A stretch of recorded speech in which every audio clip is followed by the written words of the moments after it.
दिन भर इन गाड़ियों से 20 से 30-50 हज़ार दिन को लूटते हैं। ये कौन सा टैक्स भरते हैं? ये कौन सा इंसाफ है? ये नाइंसाफी हो रही है इस मोहर तहसील में।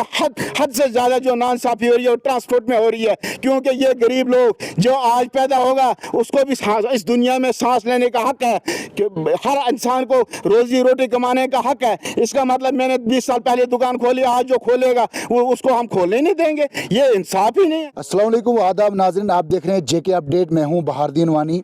इस वक्त मोहर की अगर हम बात करें तो ये आप मेरे पीछे लोग देख सकते हैं, ये वो लोग हैं जो ट्रांसपोर्ट भी है और ड्राइवर भी है।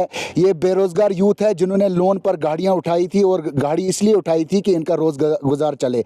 उसके बाद अगर हम बात करें तो यहाँ मोहर के अंदर 2-2 साल हो गए इनको गाड़ियाँ ली हुई, लेकिन यहाँ के एजेंट जो है वो चलने नहीं दे रहे हैं। वो यहाँ पर ये कह रहे हैं कि हमने गाड़ियों को ऑलरेडी टाइम दे के रखा हुआ है, जबकि इन लोगों का ये कहना है कि जो टूर एंड ट्रैवल जो ये टेम्पो है इसका कोई भी टाइम नहीं होता है। मेरे पीछे ये गाड़ी आप देख सकते हैं, ये वो गाड़ी है। इस शख्स का जो है नाम मोहम्मद अशरफ था, ये हार्ट अटैक से मर गया था। अब इसकी बीवी जो है वो बेवा है, उसको भी यहाँ पे नहीं चलने दिया जा रहा है। और आज हमारे साथ कुछ लोग यहाँ पर जुड़े हैं, हम इनसे जानने की कोशिश करेंगे क्या परेशानी इनको जो है वो मोहर से आ रही है और क्या एजेंट इनको बता रहे हैं, वो पूरा हम जानने की कोशिश करेंगे। आपका नाम क्या है? मोहम्मद अफजल है मेरा नाम जी। क्या कहना चाहेंगे आप? मैं कहना चाहता हूँ यही आरटीओ साहब से, हमें तो यहाँ एजेंट बोल रहे हैं ये फरलू गाड़ियाँ हैं, तो ये परमिट किस चीज़ का लगा है, फरलू कैसे हैं ये, तो यहाँ पे नहीं चलना है। अपने मुझे 10 दिन से गाड़ी खड़ी है तो नहीं चलने देते हैं। लोन पे गाड़ी ली है, क्या करें इसको, गाड़ी को तो क्या चले ही नहीं देते। मांग करना चाहते हैं हमें भी कोई रास्ता दिखाया जाए, कैसे चलेगी ये गाड़ी, कहाँ चलानी है। ये तो यहाँ पे रोड पे रोक लेते हैं, अंगराला से गाड़ी रियासी के लिए निकलती है तो मोहर में रोक लेते हैं, तो जाने ही नहीं देते हैं। बोलते हैं हम मारेंगे आपको, और यहाँ से निकला ही नहीं है आगे। ये कौन कह रहा है कि हम एजेंट बोल रहे हैं, एजेंट ने कल मुझे धमकी दी। क्या बोला? बोला आपको अगर नीचे जाएगा मार के आपको बोरी में घर ले जाएंगे, यहाँ से नीचे जाना ही नहीं है। नहीं जाना है? नहीं समझते, एजेंट ने ऐसे बोला, तो यहाँ से नीचे जाना ही नहीं। अब आरटीओ साहब से यही मांग करते हैं, हमें बताए फरलू कैसे गाड़ी। अगर आरटीओ ने परमिट लगाया, इशू किया, सब रोड टैक्स कागज़ पूरे, तो लाइसेंस ड्राइवर के पास, अब कमी किस चीज़ की है? तो इन लोगों के यहाँ जो है टाइम दिया हुआ है ड्राइवरों को, उसका पैसा भी लिया होगा और उन्होंने तो लिया, पैसा लिया, बोले हमने खरीद के टाइम लिया है, आप भी टाइम ले लो। हम कहाँ से लें, हमें बताएं टाइम कहाँ से ले लें, जबकि इसका टाइम नहीं होता। हाँ, टाइम इसका है ही नहीं। अब आप क्या चाहते हैं? गोल्ड चार्ट चाहते हैं? हम चाहते हैं गोल्ड चार्ट नंबर पे गाड़ी जाएगी, सबकी भर के जाएगी। कोई गरीब लाए और भी लाए, कोई वो भी चलाएगा, तो कहाँ चलाएं, यहाँ चलाने ही नहीं देते हैं। आपका नाम जानना चाहेंगे? मैं मोहम्मद शफी, एक्स सरपंच बठोई। मैं ये कहना चाहता हूँ कि हमारी जो डिस्ट्रिक्ट एडमिनिस्ट्रेशन, आरटीओ साहब रियासी, डीसी साहब रियासी, इसके अलावा अगर ये नहीं सुनेंगे तो हमारे गवर्नर साहब से अपील है कि जम्मू कश्मीर एक यूनियन टेरिटरी है, यहाँ पे बहुत बेरोज़गारी है। बेरोज़गारी होने की वजह से हर आदमी ने जो है ट्रांसपोर्ट की तरफ से लोन लेकर गाड़ियाँ ली हैं, और जो नए लोग हैं गाड़ियाँ जिनने ली हैं वो 15 साल 20 साल के पुराने टेम्पो चल रहे हैं। वो कह रहे हैं जी हमें इन 4 एजेंटों ने जी टाइम दिया है, और टाइम हमने ख़रीदा हुआ है। हमें समझ नहीं आ रही है, जिन लोगों ने, मैंने भी एक गाड़ी ख़रीदी है, मुझे भी 2 साल से अपने जेब से ही किस्त भर रहा हूँ। मेरा अल्लाह का ये शुक्र है कि मैं थोड़ी दुकानदारी में कमा लेता हूँ और टेम्पो में भर लेता हूँ। मेरी जगह अगर और कोई होता है तो वो कहाँ से कमा के, उसको तो ज़मीन आज तक 2 साल में बेच दी होती। मेरी गुजारिश ये है कि इनलीगल काम यहाँ पे हो रहा है, इनलीगल काम यहाँ मोहर तहसील में और डिस्ट्रिक्ट रियासी में बैठकर हो रहा है। जो एजेंट टूर और ट्रैवल्स के नाम पर लूट कुसूर मचाई हुई है और शरेआम पैसे ले रहे हैं, और हमारी एडमिनिस्ट्रेशन इनको तमाशा देख रही है और बुला के इनको मीटिंग्स में कहते हैं ये एजेंट हैं। भाई इनकी कोई यहाँ की जगह नहीं है, किसी गाड़ी को मतलब पार्किंग नहीं है, कोई टूर एंड ट्रैवल्स, यहाँ कोई कौन सा टूरिस्ट ट्रैवल को दिल्ली या बम्बे या श्रीनगर जाता, कोई टूर एंड ट्रैवल्स नहीं है। शरेआम लूट मचाई है। 200 रुपये 300 रुपये जो जम्मू जाएगा, जिनके साथ पहले लिए हुए पैसे, नई गाड़ियों को चलने नहीं देते हैं, क्योंकि नए आदमी ने पहले ही गाड़ी खरीदी होती है, उसको 2 लाख रुपए कहाँ से लाएगा, वो एजेंटों को देगा। और यहाँ रियासी की एडमिनिस्ट्रेशन, खासकर एसएसपी साहब से मेरी हाथ जोड़कर मोहतबाना गुजारिश है, एसडीपी साहब बहुत ईमानदार मोहर के हैं, एसएचओ साहब बहुत ईमानदार मोहर के हैं। हमने पहले भी कर लाया, इससे पहले शायद पुलिस भी इनसे कुछ महीना लिया करती थी, कोई कार्रवाई नहीं हुई है। मुझे 2 साल हो गए कर लाते। मैं एक शुगर पेशेंट हूँ, बहुत परेशान हूँ। मैं गाड़ी के इस बारे में जो कमाता हूँ, बच्चों को पढ़ाऊँ या इस गाड़ी की किस्त भरूँ। मेरी एक मोहतबाना गुजारिश है कि मेरी जगह जगह का अगर और कोई भी हैं बड़े लोग परेशान हैं जो एजेंटों को पैसे नहीं दे सकते हैं, कम से कम इन एजेंटों को साइड करके यहाँ गोल चार्ट किया जाए ताकि तमाम गरीबों को जो सुबह से शाम तक हर आदमी दिहाड़ी लगा सकते और अपने बाल बच्चे को पाल सकते हैं। क्योंकि यहाँ चंद गुंडे जिनने चंद ट्रांसपोर्टर और चंद एजेंट मिलकर जो तमाम गरीबों की रोजी रोटी पे लात मार रहे हैं और इस तरफ कोई ध्यान नहीं दे रहा है। क्योंकि अगर कोई बोलता है, सच बोलता है, ये जमाना ऐसा आया है कि उल्टा जमाना आया है कि सच की कोई सुनवाई ही नहीं है। मैंने कहीं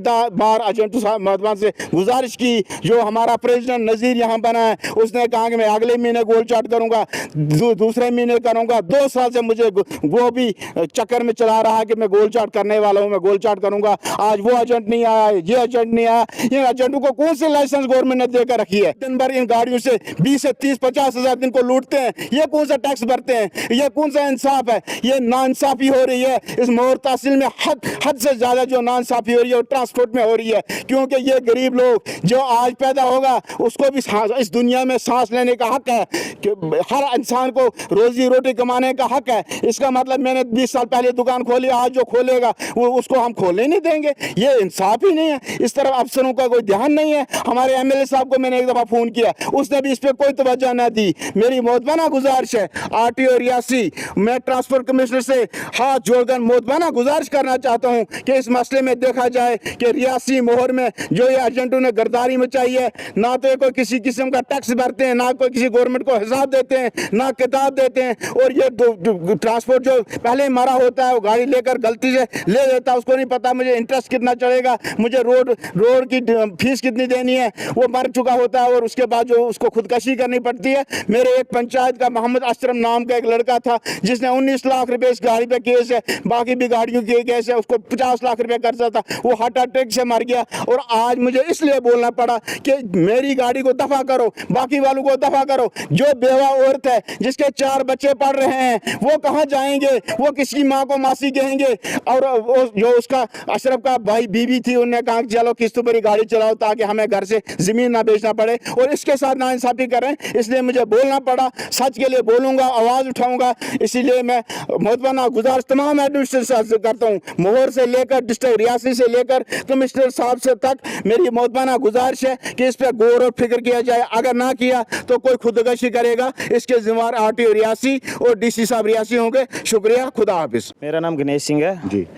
क्या कहना चाहेंगे आप? कल आरटीओ के पास भी गए थे? कल आरटीओ साहब के पास गए थे, उनने ये बोला कि यहाँ पे टाइम, मतलब कि टूर एंड ट्रैवल वालों का टाइम नहीं होता है, कंटेक्ट कैरियर जो गाड़ी है इसका टाइम नहीं है। और आप ये कर सकते हो कि यूनियन से मिल जाओ, बात कर दो, आके हम इधर एजेंटों को बोल रहे हैं और ये बोल रहे हैं नहीं मिल सकता आपको टाइम, जो गाड़ी टाइम पे चल रही है वही चल सकती है। तो आपने बोला नहीं कि अगर हमें टाइम नहीं मिल रहा है तो बाकी गाड़ी वालों को कैसे टाइम मिल रहा है? वो कह रहे हैं कि पहले के ये चल रहे हैं तो यही चलेंगे। कब तक ये चलेंगे? जो नई जनरेशन है जो गाड़ी ले रहे हैं, जो सारे जो नई जनरेशन के ले रहे, लोन पे सूद पे ले रहे गाड़ियाँ, स्कीमों से ले रहे हैं, अभी किस्तें ड्यू हो रही है, कहाँ से देनी? ज़मीन बेच के किस्तें देनी है क्या? यहाँ तो गाड़ियाँ वापस ले ले स्कीम कंपनी वाले। मतलब यहाँ से ये लग रहा है कि मतलब ऐसा कि सब दुनिया इस वक्त परेशान है। चलिए, मोहर की दुनिया तो यहाँ तो ज़्यादा ही परेशान हो गई है। जो नई जनरेशन सारी परेशान है, करे तो कौन सा बिजनेस कर सकते हैं? एक ट्रांसपोर्ट का यहाँ से थोड़ी छूट थी गवर्नमेंट की स्कीम से, लोन ले रहे थे, दे रहे थे, तो वहाँ से भी अब ये यहाँ पे चलने नहीं दे रहे। चलना कहाँ के लिए? नहीं, एजेंट नहीं चलने दे रहे हैं। जिस तरीके से यहाँ पे मोहर में हो रहा है, तो क्या कहना चाहिए? जी, मेरा नाम हरबचन सिंह है, मैं मोहर का ही रहने वाला हूँ। तो जैसे कि आए दिन यहाँ पे लड़ाई झगड़े देख रहे हैं हम, तो इससे अच्छा हमारी यही रिक्वेस्ट है कि आरटीओ सर से और यहाँ के एडमिनिस्ट्रेशन से कि एक बार बैठ के टूर एंड ट्रैवल्स के जो भी यहाँ पे एजेंट वगैरह हैं या ड्राइवर यूनियन है, ये सारे बैठ के एक बार बात करें। अगर इनको गाड़ियाँ दी हैं गवर्नमेंट स्कीम से, कुछ गाड़ियाँ मिली हैं, इन बेचारों ने ली हैं, तो इनको चलाने के लिए भी जगह बताएं ना कहाँ से चलाई हैं। यहाँ तो फिर गवर्नमेंट वापस ले लें इनसे गाड़ियाँ, अपने पास जमा कर दे। अगर जगह नहीं दे रहे, इनको चलाने के लिए नहीं देंगे, तो मेरी तो यही रिक्वेस्ट है कि एडमिनिस्ट्रेशन मिल के या अपने डिस्ट्रिक्ट लेवल के जितने ऑफिसर हैं आके बैठ के बात करें, सबको मौका दें चलाने का। किसी का रोड तो है नहीं, है गवर्नमेंट का, तो टैक्स पे तो हर एक इंसान कर रहा है। तो यही रिक्वेस्ट है कि आके एक बार मीटिंग करें लोगों से बैठ के, जो भी इनको पर समस्या है, परेशानी है, वो इनकी हल की जाए। और अपना बेरोजगार जो लोग यहाँ पे बेरोजगार हैं, वो लोग यहाँ पर उन्होंने गाड़ी ली थी लोन पे कि ताकि हम रोजगार चला सके। लेकिन यहाँ पर लोगों का सीधा सीधा इल्ज़ाम है कि महोर के लोगों की जो एजेंट है यहाँ पर, ये एजेंट ठेकेदार भी है, यूनियन प्रेसिडेंट भी है, व्यापार मंडल प्रेसिडेंट भी है। आखिरकार मैं ये कहना चाहूँगा सरकार से कि इनके ऊपर वेरिफिकेशन क्यों नहीं हो रही है, इन्हें क्यों नहीं पूछा जा रहा है कि आप लोग जो है बखूबी ठेकेदार भी हैं, आप लोग प्रेसिडेंट भी हैं, आप लोग पूरा मतलब मोहर का ठेका लेके रखा हुआ है, ये लोगों का कहना है। मैं ARTO रियासी से, डिप्टी कमिश्नर रियासी से ये कहना चाहूँगा कि आप इनके ऊपर जो है स्पेशल एक इन्वेस्टिगेशन, एक टीम तैयार करें, इन लोगों के ऊपर कार्रवाई होनी चाहिए, इनकी इन्वेस्टिगेशन होनी चाहिए, इनको ठेकेदार किसने बनाया, इनको टूर एंड ट्रैवल। मैं यहाँ पे एक सवाल ज़रूर करना चाहूँगा कि जिस तरीके से ये कहते हैं कि हमारे पास टूर एंड ट्रैवल की जो है वो लाइसेंस है, मैं मानता हूँ कि इनके पास टूर एंड ट्रैवल की लाइसेंस, लेकिन उसके लिए जो है कॉन्टैक्ट कैरियर बुकिंग दी जाती है, लेकिन सब डिवीज़न मोहर के अंदर ऐसा कोई टूर नहीं है जो यहाँ ये टूर के पैकेज देते होंगे। कहीं दूर जैसे दगनटाप या कहीं श्रीनगर, डोडा, किश्तवाड़, ऐसा इनके पास कोई भी पैकेज यहाँ पर नहीं आता है। यहाँ पे सीधा सीधा गुंडागर्दी है, यहाँ पे करप्शन की जाती है, बीच बाजार में यहाँ लोगों से ये किया जाता है कि 200 रुपये दे दो, 300 रुपये दे दो। हालांकि सूत्रों के मुताबिक मैं ये भी बताते चलूँ, जो पहले वाले ड्राइवर है वो कहते हैं कि हमने टाइम खरीदा हुआ है, हमने पैसे दिए हैं, हमने 2-2 लाख रुपए इन लोगों को दिया हुआ है। तो ये लोग चुप क्यों हैं? जब यहाँ इकट्ठा होने की बारी आती है तो ये एक दूसरे के ऊपर एजेंट जो है वो एक कहता है कि मैं फलानी जगह मशीन लेके हूँ, मैं यहाँ से नहीं आ सकता हूँ, एक कहता है मैं जम्मू में हूँ। तो इस तरीके से ये टाल मटोल कर रहे हैं, लेकिन इस बार टाल मटोल नहीं होगी। इस बार इन लोगों को जो है वो जरूर जवाब देना पड़ेगा। और मैंने ARTO से रिक्वेस्ट की है, मैंने LG मनोज सिन्हा को भी लेटर लिखा हुआ है और उसमें उन्होंने जो है शायद RTO को फॉरवर्ड भी किया है। RTO की ये कह रहा था कि मैं टीम भेज रहा हूँ और मैं टीम आने के बाद देखूंगा कि क्या इसके ऊपर सही एक्शन होता है या नहीं होता है। अगर नहीं होता है तो हम जरूर कोर्ट का दरवाजा जो है वो खटखटाएंगे। फिलहाल मुझे और मेरे कैमरामैन को दे इजाजत। अस्सलाम वालेकुम, आदाब। अगर आप दांतों की किसी भी समस्या से परेशान हैं और महंगा डेंटल ट्रीटमेंट करवाने में असमर्थ हैं, तो अब आपके लिए डेंटल केयर सेंटर लेकर आया है विशेष ऑफर। अब किसी भी महंगे दांतों के उपचार पर आपको मिलेगा 50% का विशेष डिस्काउंट, जबकि हमारे यहाँ शुक्रवार को दांतों की हर समस्या को मुफ्त में देखा जाएगा। हमारा पता है dental care centre 2, satellite enclave, near Shiv temple lane, Sunjwan road, Jammu. Mobile number 9419102596। Jammu Kashmir की खबरों के लिए जुड़े रहिए GK अपडेट के साथ।